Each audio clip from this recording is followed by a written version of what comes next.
Hello friends, welcome to study channel exam टॉर। So आप लोग कैसे हो? I hope you all are fine.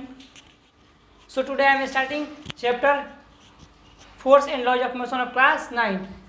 आप लोगों को ये force and laws of motion है, ये क्लास 9th में फिजिक्स में पढ़ना है। सो मैं आज ये क्लास शुरू कर रहा हूँ और देखते हैं फोर्स क्या होता है और लॉज ऑफ मोशन फिर अगले वीडियो में देखेंगे। ठीक है, आगे एक करके अगले क्लास में देखते जाएंगे। तो पहला क्लास शुरू करें इस चैप्टर का आज ये पहला क्लास है। तो सबसे पहले जानते हैं फोर्स क्या होता है। फोर्स क्या होता है और कितने तरह के फोर्स होते हैं, फंडामेंटल फोर्स क्या होता है, मैग्नीट्यूड क्या होता है, स्केलर और वेक्टर क्वांटिटी किसे बोलते हैं, फोर्स वेक्टर क्वांटिटी है कि नहीं है, इस सब के बारे में अपन जानेंगे एक करके।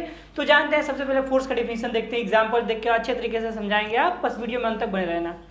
तो सबसे पहले जानते हैं अपन फोर्स का डिफिनेशन। फोर्स आखिर में होता क्या है? फोर्स के हिंदी में क्या बोलते हैं अपन? बल। बल किसे बोलते हैं?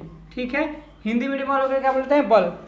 हम लोग बचपन में क्या पढ़ते थे? Pull and push is known as force. ये बच्चों वाला खेल है, ये बचपन में हम पढ़ते थे। बच्चा इसका जवाब देता है, बट थोड़ा सा अगर स्टैंडर्ड उठा के देखूँ क्लास 9 के हिसाब से तो बस डिफिनीशन वही है, बस थोड़ा सा स्टैंडर्ड बढ़ा दिया हूँ। ठीक है, तो फोर्स का डिफिनीशन होता है any action which can cause pull और push and which can change the position, velocity and shape of any object is known as force. यानी फोर्स कैसे, जैसे एग्जाम्पल मैं इसको क्या कर रहा हूँ, धक्का लगा रहा हूँ, तो मेरा क्या कर रहा हूँ, फोर्स लगा रहा हूँ इस पर। तो ये कौन सा फोर्स लगा? पुश कर रहा हूँ, इसको धक्का लगा रहा हूँ। ठीक है, अगर इसी बोर्ड को मैं खींचना शुरू कर दूँ, जैसे मैं मार्कर हो गया, इसको क्या करूँ, जब तक मैं फोर्स ना हो तब तक यहाँ से मूव नहीं करेगा। अगर मान लो कहीं रखा मेरे डेस्क पे यहाँ पे, तो मैं जब तक उसको टच नहीं करूँगा, जब तक उसको फोर्स नहीं लगाऊंगा, तब तक क्या होगा, अपने पोजीशन से वो मूव भी नहीं करेगा। यानी कि उसमें कोई चेंजिंग नहीं आएगा, कोई इफेक्ट नहीं आएगा। तो फोर्स जहाँ लगेगा वहाँ पे इफेक्ट आएगा। तो वही कह रहा है कि any action which cause pull और पुश, यानी दो ही तरह का फोर्स होता है। यहाँ तक किसी चीज़ को हम खींचेंगे, यहाँ तक किसी चीज़ को हम धक्का देंगे, तो फोर्स दो ही तरह से होगा।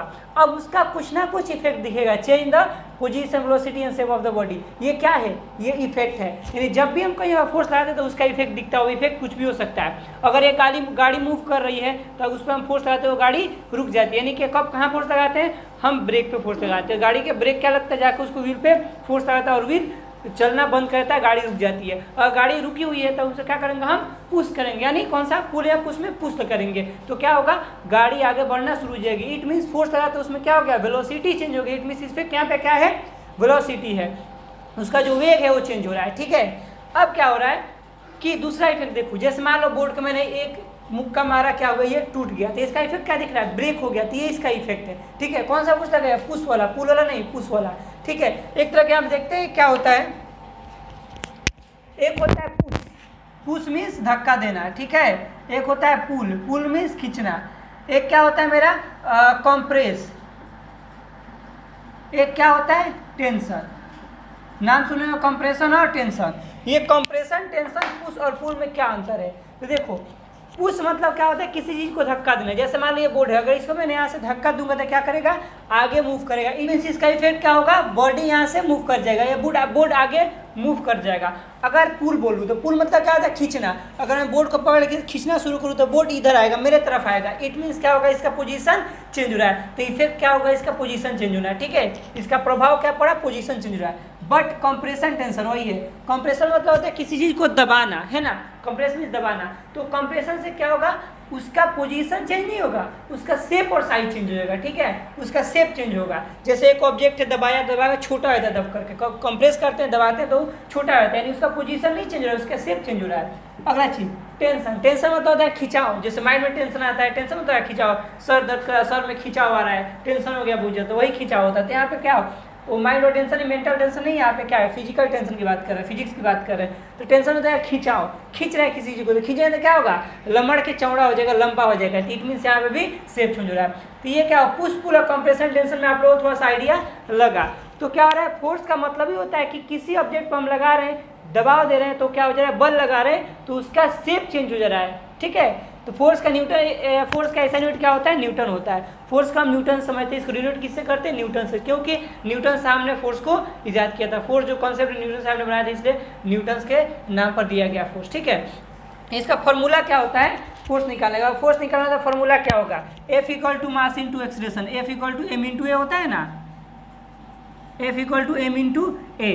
जैसे एग्जाम्पल, किसी भी ऑब्जेक्ट का अगर फोर्स निकालना हो कि फोर्स कितना लग रहा है, तो उसमें क्या करेंगे, जितना उस ऑब्जेक्ट का मास है और कितना एक्सेलेरेशन हो रहा है उसको मल्टीप्लाई कर देंगे, फोर्स पता चल जाएगा। ओके, तो देख रहा हूँ यहाँ पे कि मैं एग्जांपल दे, मान लो ये कोई ऑब्जेक्ट है, एक पत्थर है, मैं पत्थर क्या गिरा रहा हूँ, एक हाइट से गिरा रहा हूँ नीचे, बोलूँगा बताओ इस ऑब्जेक्ट पे आके मेरे बेंच है यहाँ पे, ठीक है, बेंच पे गिरा और बेंच पे टकराया, यानी फोर्स लगाया बेंच पे, पत्थर आया ऊपर से बेंच पे टकराया, फोर्स लगाया, तो मैं बोलूँगा बताओ बेंच पे कितने फोर्स लगेंगे, कितने न्यूटन का फोर्स लगेगा। तो फोर्स का फॉर्मूला क्या होता है, मास इंटू एक्सीलरेशन। तो उस ऑब्जेक्ट का मास पता कर लेना है और किस एक्सीलरेशन से उसको हिट कर रहा है, तो मास और एक्सीलरेशन को मल्टीप्लाई करेंगे तो मेरा फोर्स निकल के आ जाएगा। जैसे सच एग्जांपल है यहाँ पे, मास मान लो 5 kg है, ठीक है, एक्सीलरेशन 9.8 हो रहा है, तो समथिंग ये कितना हो जाएगा, 50 के आसपास, 49 के आसपास हो जाएगा, यानी फोर्स का वैल्यू कितना आ जाएगा, 49 न्यूटन, ठीक है, इतना आएगा। ओके, अब इसका कुछ एग्जाम्पल्स देखते हैं अपन, एग्जाम्पल क्या होते हैं फोर्स के, कौन कौन से एग्जाम्पल हैं। तो एग्जाम्पल मैं ले रहा हूँ पहला, अभी मैंने बताया कि हम गाड़ी चलाते हैं, तो गाड़ी को अगर रोकना हो तो क्या करते हैं, हम ब्रेक दबाते हैं, तो हम क्या ब्रेक पेडल पर अपने पैर से फोर्स लगाते हैं, तो यहाँ पे भी फोर्स लगा, गाड़ी को रोकने के लिए किसी मूविंग ऑब्जेक्ट को रोकना है वहाँ पे फोर्स लगेगा। अब वो ब्रेक पेडल क्या लगेगा, उसमें आके जाके व्हील पे जो कि हमारा ब्रेक शू रहता है, वो किसमें, जो मूविंग व्हील्स है उस पर फोर्स लगेगा, यानी गाड़ी मेरी रुक जाएगी। तो ये हो गया।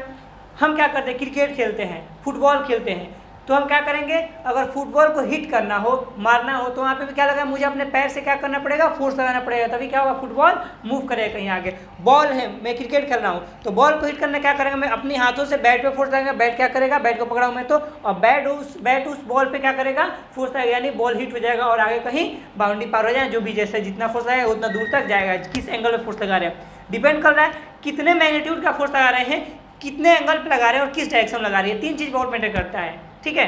तो ये होता है। ओके, अब एक और एग्जांपल देख रहा हूँ कि आप लोग जैसे कपड़ा धोते हैं, तो कपड़ा धोने पानी में खंगाल क्या करते हैं, उसको कपड़े को निचोड़ते हैं, तो निचोड़ने में क्या लगता है, बल लगता है, फोर्स लगता है, कपड़ा का स्क्वीज करते हैं पानी को गाड़ने के लिए, तो यहाँ पे भी फोर्स की जरूरत पड़ती है। यानी आप कुछ भी करो, दुनिया में कोई भी काम करे, अगर बॉडी में मूवमेंट हो रहा है, कुछ उसमें इफेक्ट देखने को मिल जाए, कुछ चेंजिंग हो रही है, इट मीन्स वहाँ पे फोर्स है। चाहे फैन चल रहा है वहाँ पे भी फोर्स लग रहा है, ठीक है, अगर हम चल रहे हैं तो भी फोर्स लग रहा है, जमीन पे फोर्स लगाते हैं पैर रखते हैं तो, ठीक है, अगर हम बोल रहे हैं तो भी ये होठ टच कर रहे हैं तो यहाँ पे भी फोर्स लग रहा है दोनों के बीच में, हम लिख रहे हैं तो भी ये पकड़े हुए तो फोर्स लगा है, ठीक है ना, बोर्ड पर हम हिट करें तो भी फोर्स लगा है, किसी से फाइटिंग करें तो भी फोर्स लगा है, गेम खेल रहे हैं तो भी फोर्स लग रहा है, गाड़ी चला रहे हैं रोक रहे हैं तो भी फोर्स लगा है। दुनिया कोई भी काम करे, अगर कोई ऑब्जेक्ट में या तो वेलोसिटी चेंज हो या पोजीशन चेंज हो या शेप एंड साइज चेंज हो, कुछ भी अगर इफेक्ट देखने को मिल रहा है वहाँ पे फोर्स है, ठीक है। आगे देखते हैं, कुछ इसमें नोट देखते हैं, तो आगे देखते हैं। आगे मैं नोट में कुछ 2 पॉइंट्स लिखे हैं। पहला पॉइंट क्या है, force is due to interaction, दूसरा है फोर्स है magnitude as well as direction. यानी फोर्स के अंदर क्या होता है, इंटरेक्शन के कारण होता है। इंटरेक्शन को हिंदी में क्या बोलते हैं, अन्योन्य क्रिया। जो हिंदी मीडियम वाले बच्चे होंगे उन लोगों को समझ में नहीं आ रहा होगा, इंग्लिश में तो हिंदी में देख ले मैं लिख दूंगा हूँ, और मैं बहुत सारे टॉपिक्स को, बहुत सारे मैं वर्ड्स को मैं हिंदी में भी डिक्टेट कर रहा हूँ और समझा रहा हूँ, ठीक है, और समझाने को तो मैं हिंदी में ही बोल रहा हूँ। मैग्नीट्यूड को बोलते हैं परिमाण, ठीक है, जो बच्चे अगर परिमाण समझ रहे हो तो आप जान लें, ठीक है। तो पहले को मैं समझाता हूँ क्या होता है force is due to interaction. जैसे इंटरेक्शन का मतलब क्या होता है, फोर्स बिना 2 ऑब्जेक्ट के नहीं लग सकता। अगर जहाँ पे फोर्स लग रहा है इट मीन समझना वहाँ पे 2 ऑब्जेक्ट का रोल है, 1 और 2, 2 ऑब्जेक्ट, 2 से ज़्यादा भी हो सकते हैं, लेकिन मिनिमम कम से कम 2 ऑब्जेक्ट रहते हैं तभी फोर्स लगता है, अगर अकेले कोई फोर्स लगा ले नहीं लगता है, ठीक है ना। जैसे एग्जाम्पल, मैं इस पर क्या कर रहा हूँ, मार रहा हूँ, इस पर मुक्का मार रहा हूँ बोर्ड पे, यानी फोर्स लग रहा है किस पे, बोर्ड पे। यहाँ पे 2 ऑब्जेक्ट है ना, कौन, एक ऑब्जेक्ट वो होता है जिस पे फोर्स लगता है, एक ऑब्जेक्ट होता है जो फोर्स लगाता है। तो यहाँ पे किसके बीच में इंटरेक्शन हो रहा है, इस बोर्ड और मेरे हाथ के यानी मेरी हथेली के बीच में इंटरेक्शन हो रहा है ना, अन्योन्य क्रिया हो रहा है ना, यानी दोनों आपस में क्या हो रहे हैं, टच कर रहे हैं, इंटरेक्ट कर रहे हैं, तभी जाकर फोर्स लग रहा है। अगर मेरा हाथ यहाँ तक जाए और यहाँ से वापस आ जाए इट मीन्स बोर्ड पे फोर्स नहीं लगेगा, तब फोर्स लगेगा जब जाके इंटरेक्ट होगा, इसे भी तो इसमें टच करेगा, इससे संपर्क में आएगा बोर्ड से, तभी इस पर फोर्स लगेगा मेरे हाथ के द्वारा, ठीक है। कभी कभी होता है कि 3 ऑब्जेक्ट हो जाते हैं। जैसे कहाँ पे 3 ऑब्जेक्ट होता है, मैं क्रिकेट खेल रहा हूँ तो मुझे बॉल को हिट करना है, किससे, बैट से, तो यहाँ पे 3 ऑब्जेक्ट है। पहला कौन फोर्स लगाता है, बैट पे, मैं बैट को पकड़ा हूँ तो मैं फोर्स ट्रांसमिट कर रहा हूँ किसको, बैट को, यानी एक मैं हो गया एक बैट हो गया, और बैट किसको हिट कर रहा है, बॉल को, यानी बॉल को फोर्स लगाने के लिए, बॉल को हिट करने के लिए 3 ऑब्जेक्ट पड़ गया। पहला मैं दे रहा हूँ बैट को फोर्स, बैट उस पर इंटरेक्ट कर रहा है बॉल पे, तो बॉल, बैट और मैं 3 ऑब्जेक्ट हो गया यहाँ पे 3 ऑब्जेक्ट के बीच में इंटरेक्शन हो रहा है। और अकेले सोचो कि बॉल आया, मैं सोच के खड़ा हो सो फिट हो जाए बॉल हिट हो जाएगा, बाउंड्री पर हो जाएगा, ऐसा नहीं होता है, कम से कम 2 ऑब्जेक्ट चाहिए तब, यानी वही बोला कि force is due to interaction, 2 objects आपस में इंटरेक्ट कर देता फोर्स लगता है। अगला पॉइंट क्या है, फोर्स है magnitude as well as direction, यानी मैग्नीट्यूड मतलब क्या होता है, परिमाण, ठीक है, मैग्नीट्यूड मतलब परिमाण। फोर्स के अंदर मैग्नीट्यूड भी होता है, अपने फोर्स के पास मैग्नीट्यूड भी होता है और डायरेक्शन भी होता है। डायरेक्शन को अपन क्या बोलते हैं, दिशा बोलते हैं हिंदी में, ठीक है ना, परिमाण और दिशा, ठीक है। तो यहाँ पे दोनों होता है। जैसे एग्जाम्पल दे रहा हूँ, मैं बोलूँ कि ये मेरे पास कैलकुलेटर है, तो बोलूँ कि इसका वजन 5 किलो है, तो क्या इसमें वजन क्या हो गया, मतलब जो इसकी वैल्यू बता रहा है वही इसका मैग्नीट्यूड है, वही इसका परिमाण है। लेकिन बोलूँ इसका डायरेक्शन, तो भाई मास का कोई डायरेक्शन होता है, वजन का कोई डायरेक्शन नहीं होता। वजन मतलब उसको मैं शुद्ध हिंदी बोलूँ तो उसको क्या बोलते हैं, तो मास का मतलब होता है द्रव्यमान। जैसे मैं यहाँ पर फॉर्मूला में लिख रहा हूँ, यहाँ पे लिख दे रहा हूँ, force equal to M into mass, M का मतलब मास इंटू ए का मतलब एक्सीलरेशन, यानी फोर्स का मतलब बल, बल इक्वल टू मास मतलब द्रव्यमान इंटू त्वरण, एक्सीलरेशन को त्वरण बोलते हैं। तो यही मैं यहाँ पे बोल रहा हूँ कि जो हमारा ये कैलकुलेटर है, कैलकुलेटर का कुछ मास है, कुछ वजन है, यानी कुछ द्रव्यमान है, तो इसका डायरेक्शन है नहीं है, क्योंकि इसका सिर्फ परिमाण है, किस दिशा में वजन है इसका कोई वैल्यू नहीं होता है। और मैं फोर्स लगा रहा हूँ, जैसे मैंने इस बोर्ड को धक्का दिया, तो मैंने बोर्ड पे कुछ न्यूटन का यानी कुछ वैल्यू का फोर्स लगाऊंगा, कुछ वैल्यू का फोर्स लगाऊंगा, वही मेरा क्या हो गया, मैग्नीट्यूड और परिमाण। और किधर लगा रहा हूँ, इधर लगा रहा हूँ, इधर लगा रहा हूँ, किधर लगा रहा हूँ, ये दिशा को भी बताता है। इसीलिए फोर्स के अंदर क्या होता है, फोर्स के पास क्या होता है, मैग्नीट्यूड और डायरेक्शन होता है, इसीलिए इसको वेक्टर क्वांटिटी बोला जाता है। आप लोग क्वांटिटी जब पढ़ेंगे या पढ़े होंगे तो पता होगा कि क्वांटिटी किसे बोलते हैं, है ना, कौन कौन सी quantity, vector quantity, scalar quantity क्या होता है। तो वेक्टर क्वांटिटी उसे बोलते हैं जिसके अंदर डायरेक्शन और मैग्नीट्यूड दोनों हो, और स्केलर क्वांटिटी होता है जिसके अंदर सिर्फ मैग्नीट्यूड और डायरेक्शन नहीं होता, उसी को स्केलर क्वांटिटी बोला जाता है। अब देखते हैं ये मैग्नीट्यूड का डेफिनेशन थोड़ा सा जान ले रहे हैं।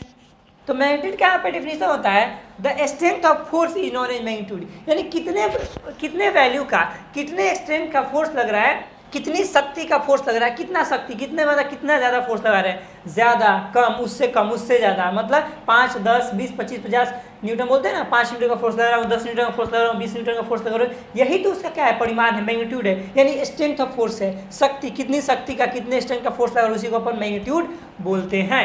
अगला एक पॉइंट आता है डायरेक्शन ऑफ फोर्स, यहाँ दिख रहा है कि नहीं, पता ना दिख रहा है कि नहीं, ठीक है। तो आता है डायरेक्शन ऑफ फोर्स, जैसे मैं बोलूँ किस दिशा में फोर्स लगा रहे हैं, तो ऐसा नहीं होता है कि जिधर मैं धक्का दे रहा हूँ उधर ही बॉडी का मूवमेंट हो रहा है।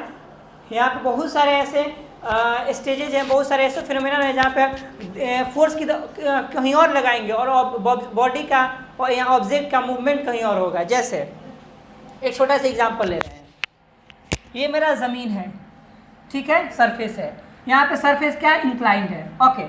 अब मैं क्या करूँगा, यहाँ पे एक बॉक्स रखा हूँ, कोई बॉक्स रख दिया, मान लो कोई mkg का मास, कोई mkg का क्या है, बॉक्स है। अब मैं क्या कर रहा हूँ, इसको धक्का लगा रहा हूँ इधर, ठीक है ना, फोर्स तो लगा रहा हूँ आगे, लेकिन ऑब्जेक्ट क्या होगा, पहले ऐसे मूव करेगा और ऑब्जेक्ट इधर मूव करना शुरू कर देगा, ऊपर चलने लगेगा। तो क्या मैं उधर फोर्स थोड़ी लगा रहा था, मैं तो फोर्स सीधा आगे लगा रहा हूँ, लेकिन बॉडी का मूवमेंट इधर हो रहा है, ठीक है, बॉडी का मूवमेंट कुछ एंगल पे ऊपर की तरफ मूवमेंट हो रहा है, जा रहा है। लेकिन वही अगर सिंपल, अगर स्ट्रेट लाइन पे रखता, एक प्लेन पे ही रखता, ये ऑब्जेक्ट मेरा कोई ऑब्जेक्ट है, तो अगर इधर मैं फोर्स लगाऊँ तो ये ऑब्जेक्ट इधर ही मूव करेगा।